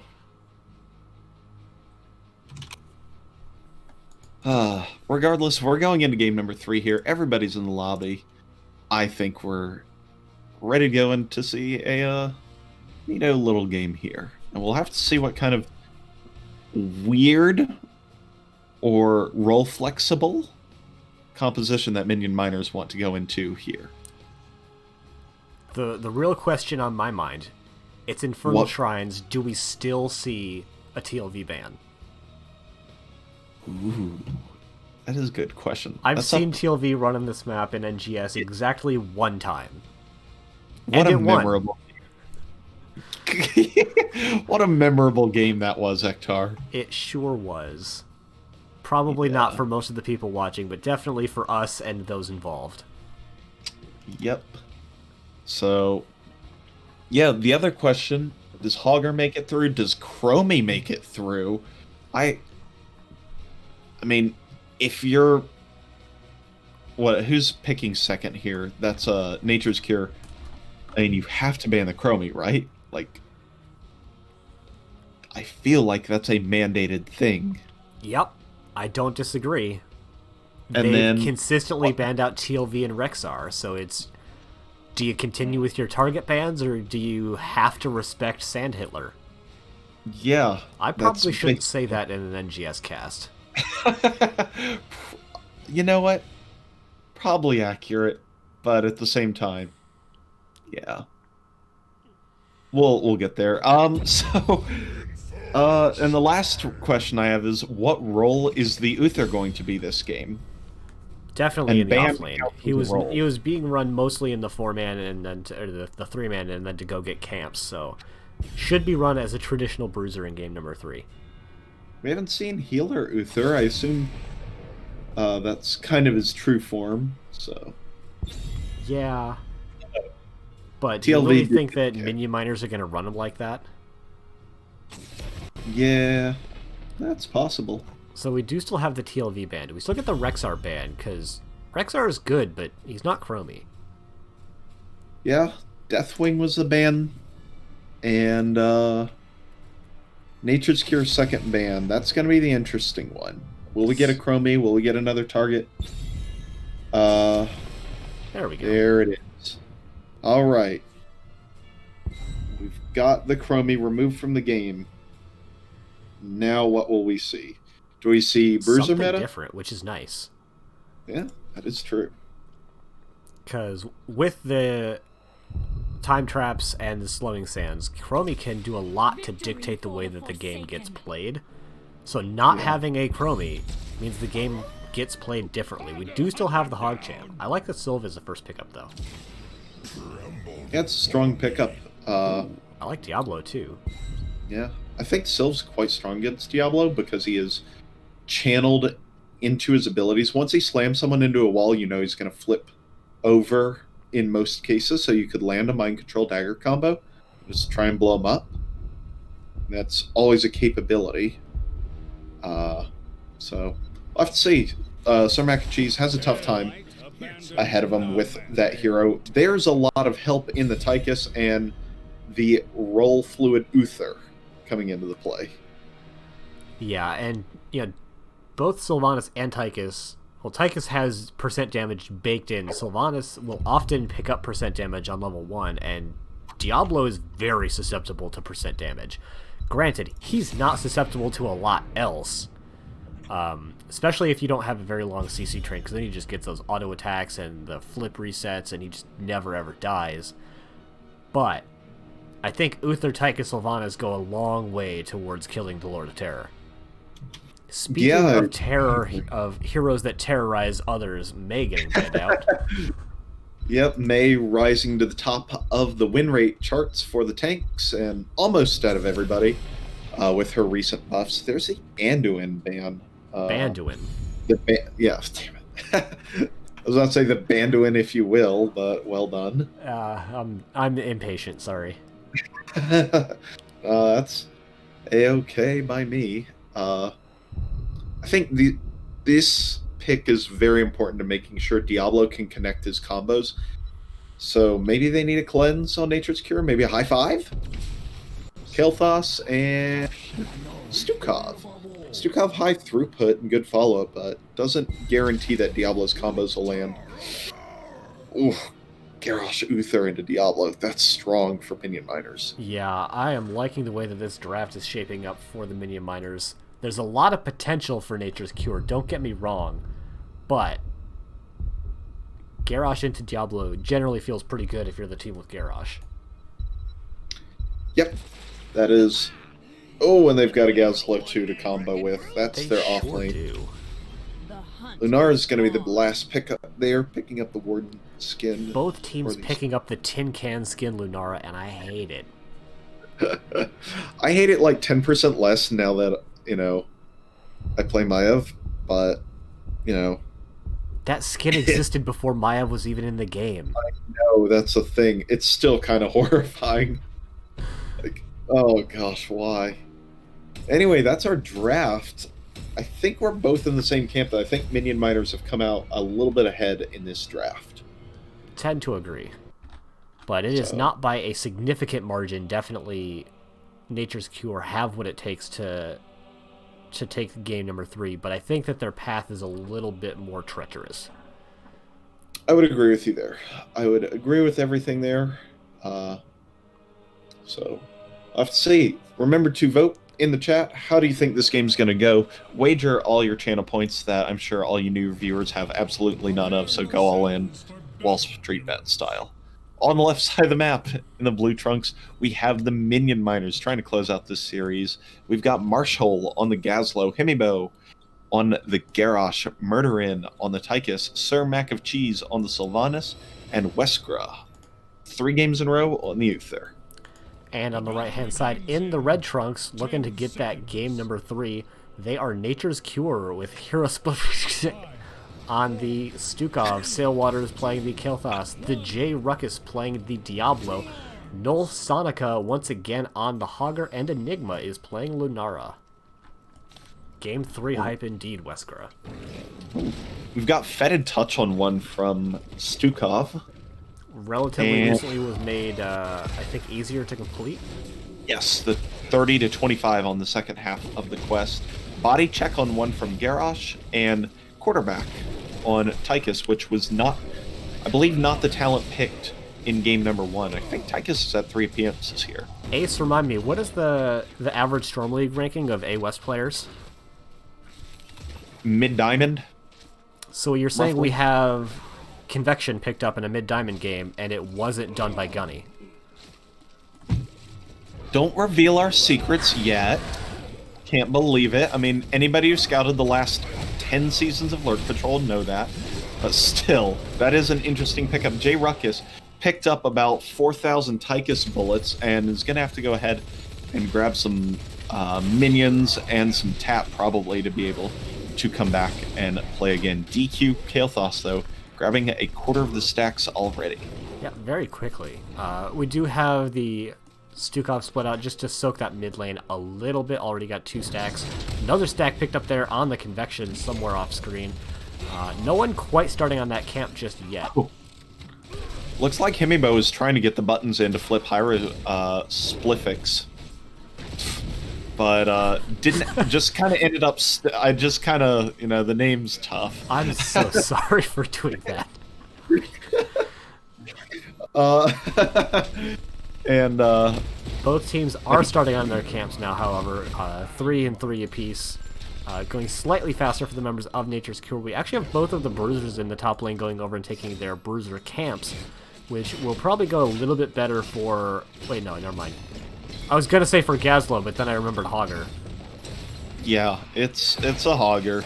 It's your boy. I mean, look, 2 people rotated up, and it's even slower than the Hogger, because Hogger's kind of good. Yeah. We do have the Felon Fusion getting picked up on 4, which is the standard talent to take with Convection. Kael'thas, he needs something for mana. Most people end up going with the mana barrier to give him extra, but the Felon Fusion giving you that extra mana every time you hit that D key. Or mana tap. Sorry, wrong talent name. But right description. Yes. Yeah. You don't need the talent if you don't take Pyromaniac on 13, but let's be real, Pyromaniac on 13 is kind of great, so just take the talent. So, alright, Bruisers crashing in the top lane and is won by the blue Bruisers for the Minion Miners, but ultimately, because of Shrine spawning up here in the top lane, shouldn't make too much of a difference. We do have the Q build coming out from Marshall, so giving him those extra turrets and the extra value off the turrets, and that is going to be first blood to Minion Miners with that Wrecking Ball. Oh yeah, right. It's like, wait, that hero isn't in the game. That's a hamster. Also, I will never call that hero Wrecking Ball. He is Hammond. That is true, or as a call-out is, ball, ball, ball, ball, ball. That's what you hear. That better than calls for Winston. True enough. Level 7's very close for both teams. A trickle XP should get them both there, along with the 1 minion top lane for Nature's Cure. Now they're walking in and taking control of this point, but with 36 already picked up for Minion Miners, it's going to be a tough sell for Nature's Cure to pick up this point. Yeah. Nice little stun combo coming out onto Himibo, but really that just kind of gets J Ruckus out of there. And Himibo is going to get him back in there with a follow-up with her stun, and that is going to be the 2nd kill, going over in favor of Minion Miners at a very inopportune time. Yeah, you want the Diablo to be able to push this quite badly here. Instead, Spliff going to go ahead and pull it over and take minimal damage from the result. Sylvana shutting off the towers with the 5 push here in the top lane. Tychus actually splitting out now, but yeah, this whole fort is probably close to being conceded. Oh, Kael'thas, that was a risky jump, and now it's not going to be able to jump over the wall here, but it is taken out. I was just scared that they were going to follow up on that and just kill him to death and reset Convectitron. They don't have a very long range crowd control ability, so they'd have had to be positioned pretty far forward for that. And they weren't. Yeah. Just kind of expect them to follow that cooldown. The invade actually into... Wow, that's a 4-man stun from Hogger. So he's going to just run around everywhere and pinball his way out. Hero. That is something else. Convecto stacks go up by 2 there. We're at 15 of them done. So looking quite good. Hyra Spliff in an okay spot. Hogger not in an okay spot and actually does manage to hog wild out of there. somehow. And yeah, team's invasion successful. No actual damage done, and back to soaking subjective. Nice dog. Minion Miner's going to go ahead and pick up their siege camp, and then they're going to go and look at position around the bottom camp. And again, top lane not being soaked whatsoever, so the engage, the damage is here to try and get these kills, and Minion Miner's going to put a lot of it onto the J-Ruckus, but don't find a kill. Yeah, that was a bit of a weird kind of engage. Actually charged Gazlo into their wall, but then flipped him towards the wall again. A little bit of a surprising engage there. Nice cleanse coming out on Himibo there. But it's still very low, and it looks like they are going to be the first casualty for the Nature's Cure. As level 10s are just about to come in. We have Ecto Convecto getting cleared out before Heroics getting picked up, so very well played by Stillwater on that Kael'thas, as level 10s are going to be coming online just now. Yeah, I like the pokes in between rotations. A lot of time the Lunara Wisp would give just enough vision where the Kael'thas could get a DQ mid-rotation and just pick up some free stacks that way. So, neat use of that little pairing there to, finish off that Convectotron. So on to interesting heroics. We've got a lot of standard ones, but we've got Shockwave once again. We've got the Pyroblast, which is a very interesting pickup. We have Robo Goblin coming up from Gazlo, and we've got the Draken Laser Drill for interesting heroic abilities. I can totally understand the Draken Laser Drill. If you want to be focused... Wow, that is a Pyroblast on top of that. That was dealt no damage. Very unnecessary Pyroblast, but the Shockwave being used as just enough crowd control to stop Gazlo from popping the Robo Goblin Unstoppable to get out of there was really nicely played. Yeah, I definitely agree with that. Yeah, the Draken Laser Drill, really good at letting Tychus press D and still be able to do his job there, while also getting extra damage in, whereas Commandeer Odin really takes away your minigun trait. That's a pretty big deal. Yep. With that kill coming out when it did, the members of Minion Miners are going to get a relatively early start on this, getting about a 9 advantage. Noel actually getting tossed in pretty far and will get killed just after the taunt runs out, but there was a follow-up mind control to make sure he couldn't get out of there. Hyrospliff is very low, gets a nice couple of stacks, but is just not quite going to make it out of there. The Tychus Grenade with that extra damage, Melting Point, helping to secure that kill there. Throw in onto Lunara, who leaps herself out quite nicely, but that is going to be a second objective going over in favor of the Minion Miners. Yeah, there's really not a whole lot that can be done down 2 heroes. It is just a little poke for stall to go ahead and let the heroes resurrect, so as long as nobody dies from Nature's Cure, then seems fine to me. 13's here now for Minion Miners, and they'll be able to push with this, and Sylvanas here, and could be a very critical part of the game. Checking the hero damages and stuff really quickly, we have 23,000 from that Kael'thas, so really getting that Flame Strike damage in there. Tychus is the next closest on the enemy team at only 16,000. So there's a lot of damage coming out from the Minion Miners, but they're just not quite translating into kills quite yet. Yep, a lot of it is rotational damage, which good for numbers, not good for securing kills, but they'll get there eventually. As Kael'thas really starts to pick up as more damage talents come in here soon. Yeah, especially picking up the level 13 and 16 talents, you get that cooldown reduction, and then you get most commonly the Ignite, applying that extra Living Bomb on Flame Strike targets. But regardless of what you pick up on 16, it is a lot of additional damage. J-Ruckus is in a bit of a weird spot. Himibo looking to find something, but a slow and a knockback will find the Diablo get out of there nice and safely. Yep, definitely. Level 13's very near now for Nature's Cure, so they can once again scuffle and even talent tiers if they choose to. And very importantly, Virulent Reaction picked up Enigma in a little awkward spot, but really nice checkers play right there to go ahead and escape with Leaping Strike. I don't know that I've ever seen Neo Steel Coating picked up from Tychus.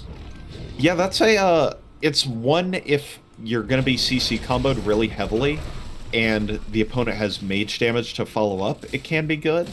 But you have to push a button, which means you can't be CC'd that badly.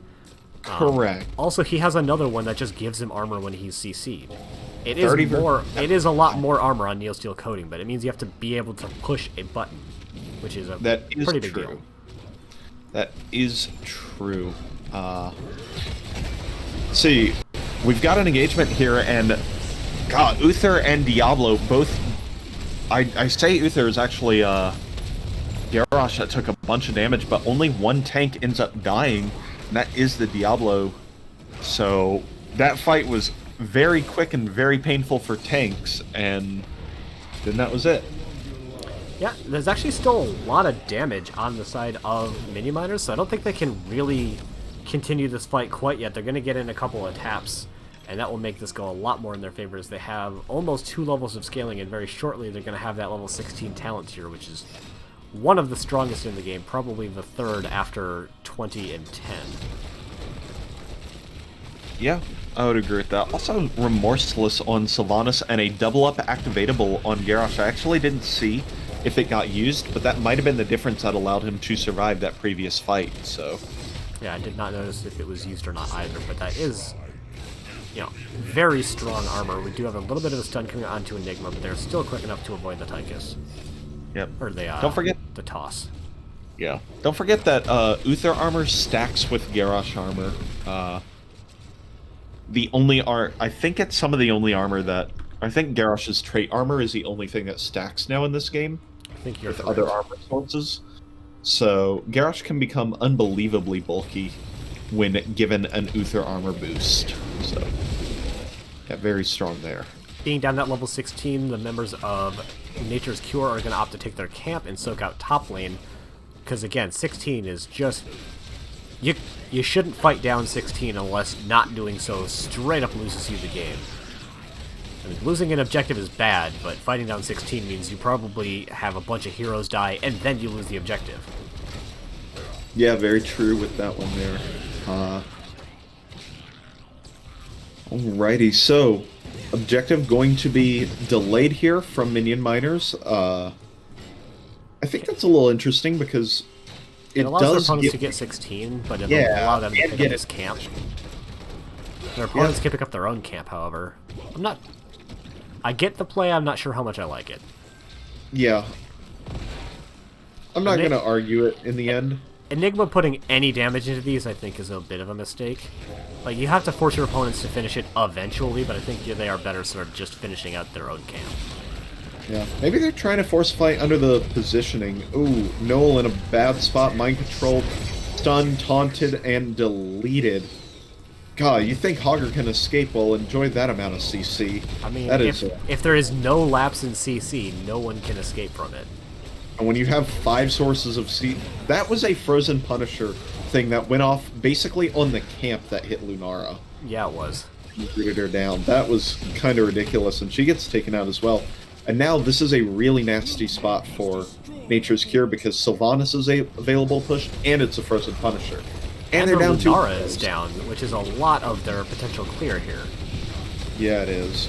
Good damage. It is actually Fury of the Sunwell here, which put a ton of damage into Himibo, actually. Marshall is going to get hit with that Pyroblast, but that's basically just going to get a little bit of chip damage onto him.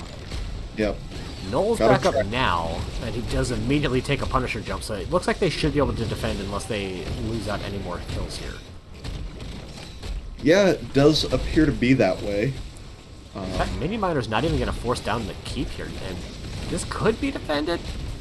Especially if it keeps punching out onto Stukov there, then it will get defended. That may be an op that they want to take later, is to try and get that bottom keep. But yeah, pulling off just a little bit early and saving that bottom keep is the result of that phase. But again, it is in a pretty perilous position going forward. 606. That is the remaining health. Yep. That is not very much, because these goats hit for 155. Yeah. So 165. So 3 or 4 hits. 4 hits. Right, level 20 is very close here for the Minion Miners as they look to take another fight. They throw Hogger into the back. This time Hogger gets a Hog Wild off first, and now They're fighting on even talent tiers when maybe they don't have to. Lapse onto Garrosh is going to result in his imminent death. And it doesn't look like Nature's Cure is done yet. They want a little bit more in this fight. Yeah, but they're not going to find it, unfortunately, as there was a pretty good disengage from the members of Minion Miners. There was a mind control used during that fight, I believe, as an attempt to follow up on the Garrosh, but was either unstoppable or it hit out onto Diablo. I couldn't quite tell, but ooh, a ton of damage going into that Lunar. She's kind of low. But the combustion secures the pyroblast rather secures the kill out onto Uther, and another kill there, and it was before Uther could have potentially picked up the res. So things are starting to go very hard in the favor of Nature's Cure. They've got a lot of momentum off of these last couple of teamfight scuffles, and that's going to be another kill picked up for them. APOC coming down and is going to find out a stun onto Marshall, who's going to be the next hero taken down. They're still down level 20, but Sylvanas is able to get out of there just barely, but there's just too much pressure and too low of health bars. They're going to have to back out. They did lose that keep. There's a lot of pressure built up in the top lane, but this buys them a lot of time that they needed. Yeah, they're going to be able to pick up level 20s and take an even fight now, and I mean, they just want to fight. They're down 4 buildings, but they've got a lot of momentum on their side, and it's still almost 40 seconds till Gazlo's back. Yeah, but there's not a whole lot they can do. They can grab the siege camp on their side. Bottom camp won't be up in time. Maybe they can invade the other camp. Looks like Sir Mac of Cheese, or Senior Mac of Cheese. Maybe it's not Sir. Regardless. No, they're definitely some kind of nobility. Absolutely. We'll continue addressing them as such. So, yeah, now we've got Flamethrower, though. Intensifying Toxin, so the damage ramps up really heavily here. For Nature's Cure, along with that Hellgate, Power Spike, and Top Off. Lol. Stukov 20s, am I right? They're not his most impactful talents, that's for sure. Interesting. We have Withering Barrage on full Q build here for Sylvanas, and not the upgraded Mind Control, which turns it into a basic ability. Yeah, I mean, they've mostly been using it as combo to follow up on the Garrosh. And when that doesn't work, like, it doesn't help them all that much, and I don't know. They're both good. Anywho, we're going to go ahead and hide those because you've seen them now, and if you're just showing in right now, I'm so sorry because this has been a heck of a series. Murderden taking a lot of damage, but putting it right back into the Diablo, and they're going to be the first to fall. They're coming back. You see the 69 nice armor there onto Himibo, popping that armor up. And Stukov is the next to fall. Diablo is back up, but he is paper mache. However, there is very low health bars for most of the members of the blue team. Gazla coming there, popping his unstoppable, is going to find the kill out onto Hogger. Hemibo barely survives there. Enigma is quite low and is maybe going to get out of there just barely. Wow, this is just barely living here for Hemibo. Maybe with that 4% scaling, and that might have been it. Through that entire fight, as none of the Kael'thas or Lunar damage is able to confirm out any of the kills. And now Punisher, what type? We have an Arcane Punisher pushing into the top lane, as it'll be picked up in just a moment, and that'll be an important defense, to say the least, from Nature's Cure. Yeah, and they haven't had the cleanest defenses quite yet, and they don't have an unstoppable target other than Lunara, who I guess Hogger can hog wild to get that unstoppable, but they don't have a great target for the jump. Yeah, so look to watch for Hemibo or Sir Mac of Cheese try to get the follow-up on this jump here. Ooh, Enigma does a nice job baiting it away from where the rest of the team is. J-Ruckus going to have to pop the Hellgate just to escape. Sylvanas shutting down the keep, keeping all of the heroes' health alive. Nice dodge on the first Flame Strike from everybody, actually moving right out of that circle, preempting it. And now the Punisher, caught between the keep and the core, is getting taken out rather quickly. Yeah, but the members of Minion Miners, they have a 5 building advantage. They're still looking to push in here. It'll be hard for Nature's Cure to get a kill, even, or to get a win, even if their opponents were to wipe them right now. And Diablo going down is going to make this core defense increasingly difficult. But now we got a nice Pyroblast coming out. He's going to have a ton. I guess that's why he picked up the Neil Steel clothing. That 75 spell armor coming in, making that Pyroblast into barely more than a tickle. Yeah, I mean, imagine your ult did less than 600 damage at level 20. Feels bad, man. Or at level 21, because Pyroblast scales higher than 4%. Yes, it That's does. that's a strong one right there. So, top keep taken out, bottom keep taken out, threatening mid keep, but not getting too greedy for are the minion miners, and they're just gonna, paint the map and let the map pressure get to Nature's Cure and force them into a bad spot eventually. Yeah, and at this point, it's really on Nature's Cure to make something happen. The longer the game goes on, yeah, they do get that slightly faster scaling on the Pyroblast, but they have a much worse position on the map. They are taking, what, one catapult in top lane every lane, one in bottom lane every, and then one out of every 3 in mid lane, where they're not getting any of their own because they haven't taken a fort yet this game. Yeah, I mean, siege damage wise, they've taken out 2 towers and 2 gates. And that's it, all game. Despite the fact that it's really not too crazy in difference in the kill total. Yeah, you would think that it would probably be a little bit closer in buildings off of the kill counter, but Minion Miners have been all over the map, and you can see it. Like the bottom lane is all blue, mid lane all blue, top lane all blue. Yep, and 6 buildings one, that's what it gets you here. Good damage again from the Kael'thas, putting in a lot of it. Checking that out at the 73,000 mark. Tychus pacing well at 66 though. Yeah, that was the Burn Flesh. Is that the one at 7? Yes, it is. Extra percent damage when you hit out onto multiple heroes, and he hit 2 there, and you saw how low those pelt bars got. Yep. Additionally, when hitting those 2 heroes, you get flamethrower cooldown, so multiple hits, very critical post 20. Bye, Enigma. You're not leaving that CC combo. Yep. That's what's been happening all game, is that CC combo just obliterates everybody. Garrosh gonna go ahead and drop the taunt onto Diablo, and all of a sudden, just like that, it's a 5v3. 3 katas in the top lane are going to have to be addressed, and that'll cause the mid keep to go down. Noel Sanka Sanaka going to be thrown and killed as well. Hyro Spliff, subject to the cooldowns of the other team, not thrown in, but it's a 5v2 on the core, and I don't think it's going to happen, Ektar. Yeah, unless all of the members of Minion Miners decided that they wanted to hug into some flame strikes, it does not look like much of a core defense is going to come out here for the members of Nature's Cure, and Minion Miners will take the 2-1 victory. It's a good series. It really was.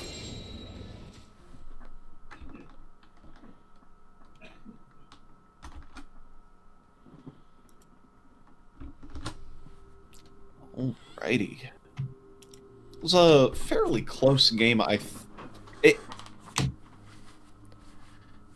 don't want to say that was fairly close, because at no point, I think, were Minion Miners worried about that game. There were team fights that Nature's Cure did well in, or maybe even won. Right. But they just never got a lot with the wins that they got. Yeah. Yeah, everything was just kind of catching back up versus being able to push out and actually make something happen on the map. All right. Congrats, you get your points refunded, whoever voted on Minion Miners. 10-0. No one voted Nature's... Oh, 10 points. Whoop-de-doo. They got their 10 points back that they put down on Minion Miners. Yeah. Well, safe investment. That's fair. Alrighty. Let's go ahead and see if we can get someone in for a little post-game interview. Yep. Be careful going into the lobby. We might get CC trained. And that was a strong composition there with a heck of a lot of CC. The captain is Marshall, so Gazlo doesn't contribute a ton to those CC trains. At least not. In this series. Might be safe.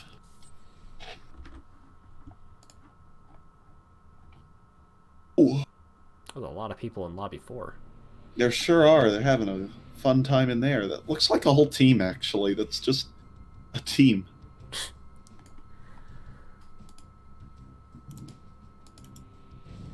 Let's see who that face-palming guy is. Yeah, that's just That's just Wood League Express chilling out. Yeah, They're not just even chilling doing an there. interview or anything. They don't need their own Discord server. They've got the NGS Discord lobby, which They sure do. Frankly, they totally do. We have 5 lobbies that don't get used for almost anything. Yeah. Hey, congratulations, Marshall. Thank you. Can't believe you didn't say on your 2-1 victory. That's Yep. the You're typical. not wrong.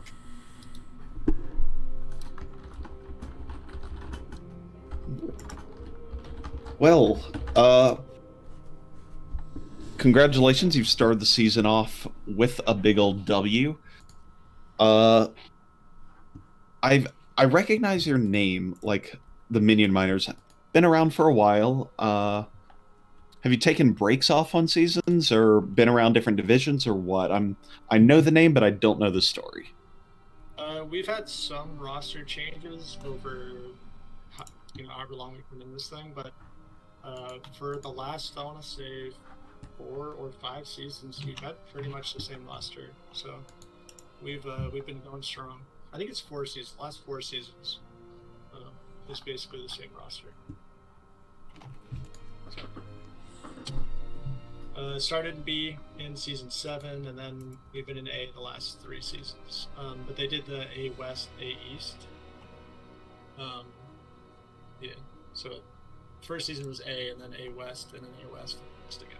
So this is the Yeah. Season. We have the the new combined. teams, so we gotta keep making new divisions to put them in. Yeah. It's kind of crazy because the last 3 seasons we've been in divs with almost entirely new teams every single time, and it's the same div. So it's A West 3 seasons in a row, almost completely new teams every time, or maybe exactly like every team is different except for us. I wonder. It might be every team. Having spoke with Mongoose on the placement committee, I know that he uses a couple of teams as like, I know what division these teams are in, and they build divisions kind of around teams. I wonder if you're like the A West Cedar team, and everyone's just placed around you guys. Hoping that by the end of this season, maybe we're, not the A West team anymore. If we go, maybe we're the Nexus team this season. Saying so. We're listening, Mongoose. That'd be pretty hype. Yeah. I think I'm actually gonna turn you up a little bit. You're kind of quiet for me. Yeah. There we go. I would agree. All right. So for map number 1, you had lost the coin toss and were actually given first pick. Is that something that... Do you feel like there's a higher priority for map pick currently? Because in Season 10, it was like first pick or bust. Yeah, it just depends on the team. Against this team, they have a really strong TLB player and a really strong Rankstar player. So those were 2 bands we really wanted to get off the table. Which means we're living up like Chromie and stuff. And Chromie is really, really dumb right now. Like, Chromie is pretty broken. So like, we wanted first pick to have, we could take away the Chromie's first pick, basically. It's like our 3rd takeaway. So in game 2, they got the Chromie, and it was really to play against. And I think that we could have drafted a little better in game 2, but yeah, having that first pick was really nice starting out. We had a good long section on Chromie during that game 2, so yeah, pretty much matches what you said there. Is that your draft could have been better if they didn't have a Chromie. Period. Yeah. Like that would automatically make the draft better. But when you got to ban out 2 comfort heroes, that's sometimes what you have to do. Yeah, and maybe it would have been better to leave one of them up or something. But it's still early on in the season, so we're kind of feeling things out and seeing what teams are doing. So how would you describe your composition in that game number 1? Was it main tank Uther with no healer, or was it like main tank Deathwing with Uther healer, main tank Thrall Uther healer? Main tank Deathwing. Oh wait, game 1 did we have Deathwing? Yes, you did. You had Himibo and Deathwing. Yeah, game 1. Yeah, Deathwing is main tank. Ranged Deathwing is very strong right now, and he actually does pretty well into the main tank role. If you guys watch like CCL, or if anyone stream watches CCL, they do main tank Deathwing quite a bit, the ranged Deathwing, and you just get so much you're so strong as a front line because you have that massive stun. You can put the cooldown for slows. You eat damage like there's no tomorrow. And then at the end of the game, you still do the most damage on the team. So it's pretty insane, right? But yeah, I would definitely call it main tank Deathwing. That feel when range Deathwing is a better main tank than melee Deathwing. Yeah. I mean, it's Blizzard. Blizzard. Yeah, the melee form doesn't have as good a crowd control. No, it's terrible. And then if you just cook all your damage into Q, like, it doesn't matter what your other abilities are as far as damage are concerned. You just have them for the CC and utility. And yeah, I mean, the zoning on W and the stun on E is really good. So yeah,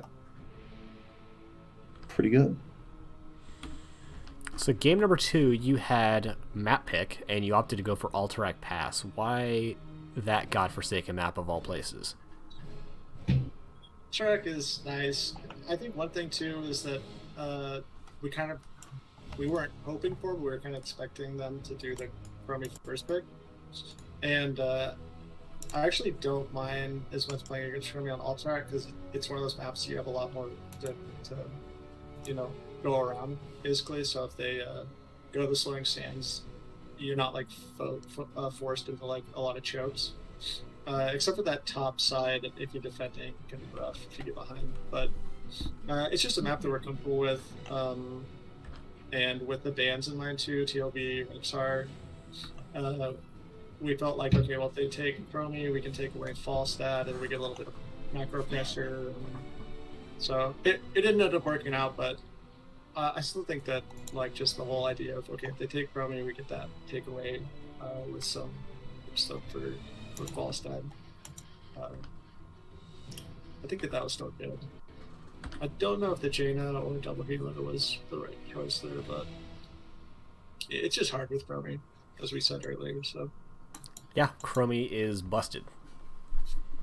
Yeah. Oh, before we get into game number 3, I have one tangentially related question. Is it Senior Mac of Cheese or Sir Mac of Cheese? Sir Mac of Cheese. All right, good. We said it correctly.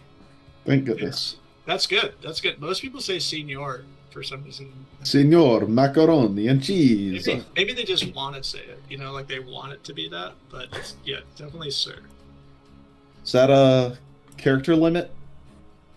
That's why there's no I? I have no idea. Probably. Like, that's a long name. Yeah. And then game number 3, Infernal Shrines, the generally considered most standard of maps. Definitely the most played of maps. So what is the Minion Miners' plan for going into such a normal map as opposed to the others? Well, I think that we had a good idea going to that map. We really felt like we could punish the tank with the comp that we had in mind. So, like, the map pick actually was pretty good for us because it is, like, more standard. You rotate 4 between top or mid and bot, and the whole Garrosh Uther, and then still at 10 Mind Control and Tygus is just, the blood rating whoever gets flipped. I think it worked well for that map, so I'm pretty happy with kind of our thought process going to that. Yeah, like, the J Ruckus had definitely showed themselves to be a pretty proficient tank player, but man, anytime he got within throw range of Garrosh, there's a good chance that he just dies. There's not a lot that they could have done about it without a cleanse or a really big defensive cooldown, and they didn't have one. Yeah. The Stukov pick, I think maybe if they could redo it, I think maybe they would want to redo the Stukov pick, because I kind of get the idea you're trying to, you got the silence to disrupt, but you have to pretty much, you have to be predicting exactly where to drop your silence. You have to be pretty far up to do anything like that. So we took away the Anduin in the second one too, which would have been hard to play against. They showed that they're comfortable with that. So I was just gonna mention that in retrospect, now the Anduin ban makes a lot of sense. Yep. Absolutely. All right, Ace, you got anything else? I do not. I actually pretty much covered everything there, so I'm pretty happy about that. So looking at your schedule, next week you play against a team that I've never heard of, M Naval, or that's how I'm gonna say it anyway. Was that Gabrielus Gabrielunzi's promoted from C with a new player? Is that what they are? Maybe. I know one of the teams in our division is that, and it's not us. I don't think it is. Oh, that's Match Ready. Match Ready is. Yeah. So yeah, I guess no, what team are you most looking forward to playing in the short-term future? So the team that we have the most familiarity with is going to be Boosted Bonobos. We played against Inafox last season, and we used to be like kind of div rivals with a team called Beast Coast back in the day. And Mega Muffin, who now just goes by Muffin, is on Boosted Bonobos. So I'm looking forward to playing against them. Like I said, we know Inafox pretty well, so that'll be a good one. M Naval is another one that, just looking at their roster, they look like they could be really strong. So next week's game will be pretty interesting. Yeah, I think Boosted Bonobos is probably my pick for scariest team in A West. Just off the bat, for not being super familiar with all the teams, but I'm familiar with a lot of the names on that team, and they're all scary. Yeah, we'll see who they put in which roles. That'll be really interesting, because I don't think they've played yet, have they? No, they play. No. They play, on Thursday. So that'll be interesting, because I don't know who's going. So we'll be looking at that for sure. Calm down, dog. So that's all we've got for questions. So we're gonna give it over to you for any shoutouts you want to give. Shout out to all those Minion Miner fans out there. Shout out to some big plays for the boys tonight. They were killing it. So, yeah, that's all I got. Shout out to you guys for casting. Appreciate it.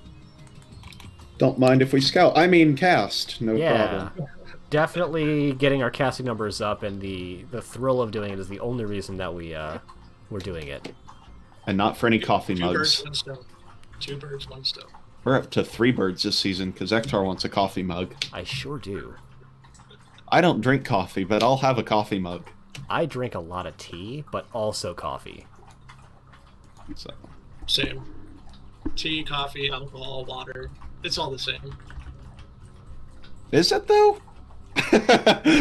Yeah, you have water. When you're an alcoholic, it is. You have water, you have tinted water, and then you've got dark water.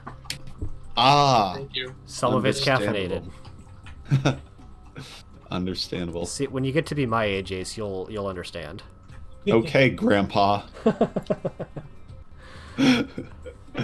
All right, well, thank you for coming by, and good luck in all of your remaining games except against Lurk Patrol. Appreciate it. See you guys. Perfect. See ya. All right, that was a fun one. I'm glad you convinced me to do it. Yeah. I think that was worth 1/30th of a coffee mug, and it was still worth it. Good one. I agree. Yeah, you know what? How much is a coffee mug? Like $6 plus shipping? Ektar, we're probably a custom printed one. Probably 20. You're right. Probably custom, $30. Custom printed, I would guess like 20, 25. 20 to 30 plus post shipping. Probably 30 post shipping. All right, so $1. Not bad for 2 hours of work. 2 hours We of are work. almost at the U.S. minimum wage. God, you hate to see it. Oh boy. All right. Jinxie Cat's on game 1 of a series right now. She is, but she's more popular than the Lich Queen, so that's who we're actually going to be rating in just a minute here. That is true. By, also an NGS cast. I mean, they Oh, both is that are. not? They both are. No, they both. Yeah, are. they both are. They're actually both E-West matches currently. Yeah. So We're going to be sending you on over to, I believe, Bull Moose Party versus Liquid Metal. Nope, that's the Jinxie Cat game. Gosh dang it. So we're going to be sending you over to Phoenix Rising Amethyst versus Wood League Express. So thank you all for coming by. We really appreciate it. And You know, we're pushing hard this season. I wouldn't be terribly surprised if we saw you again later this week, but probably not just like tomorrow. Yeah. Maybe. You never know. All right, bye everybody. Goodbye.